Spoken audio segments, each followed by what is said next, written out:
खुलुमबाय। दिनै 7 एप्रिल 2026 गिबियावनो गोजोन फुंबिलिनि गाहाम हामलायनायखौ बयनिसिमबो जासिहरनाय थाबाय।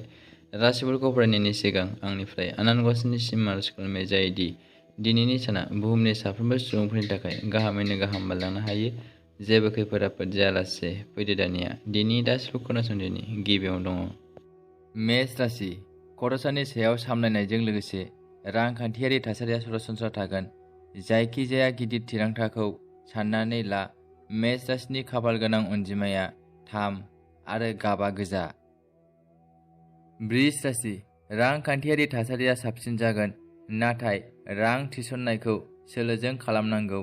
मोनसे गोदान खाबु फैगोन, बेखौ बास्लायनो दाहो। बृष राशिनि खाफाल गोनां अनजिमाया 6 आरो गाबा गुफुर। मिथुन राशि रांखान्थियारि थासारिया मोजां जानाय नङा।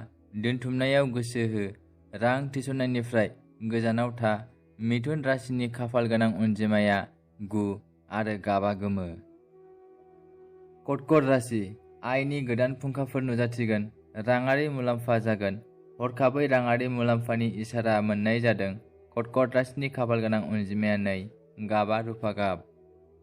सिंह राशि रां फैगोन, नाथाय खरसायाबो बांगोन। सोरबा सासेया खाथिनि सुबुंजों फोथायखेबस' खालामजानो हागौ। सिंह राशिनि खाफाल गोनां अनजिमाया 1, गाबा सना गाब।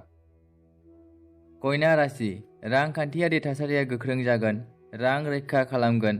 गोजाम हाबाफोरनिफ्राय सासेया मुलाम्फा जागोन। कन्या राशिनि खाफाल गोनां अनजिमाया 5 आरो गाबा गोथां। तुला राशि आय आरो खरसाया एखे थागोन। सोलोजों खरसा खालाम, नोंथाङा मोनसे गोदान साख्रि जागायनो हागोन। तुला राशिनि खाफाल गोनां अनजिमाया 6 आरो गाबा गलाफि। वृश्चिक राशि राङारि आयदाफोराव सांग्रां जा, हरखाबै दावबायनायनि गोनांथि जानो हागौ। वृश्चिक राशिनि खाफाल गोनां अनजिमाया 9 आरो गाबा गोजा। धनु राशि राङारि थासारिया समानथि थागोन, गोदान प्लानफोर सोरजिगोन। धनु राशिनि खाफाल गोनां अनजिमाया 3 आरो गाबा गोमो। मकर राशि धोन बुथुमनायाव गोसो हो, जाफुंसारनाया गोब्राब नाजानायनिफ्राय फैगोन। मकर राशिनि खाफाल गोनां अनजिमाया 8 आरो गाबा गोथां। कुम्भ राशि आयआ बांगोन, गुबुन हादोराव दावबायनाया मोजां। कुम्भ राशिनि खाफाल गोनां अनजिमाया 4 आरो गाबा गोथां। मीन राशि राङारि आयदाफोराव सांग्रां था, गोदान जागायजेननायनि थाखाय जगाफोर दं।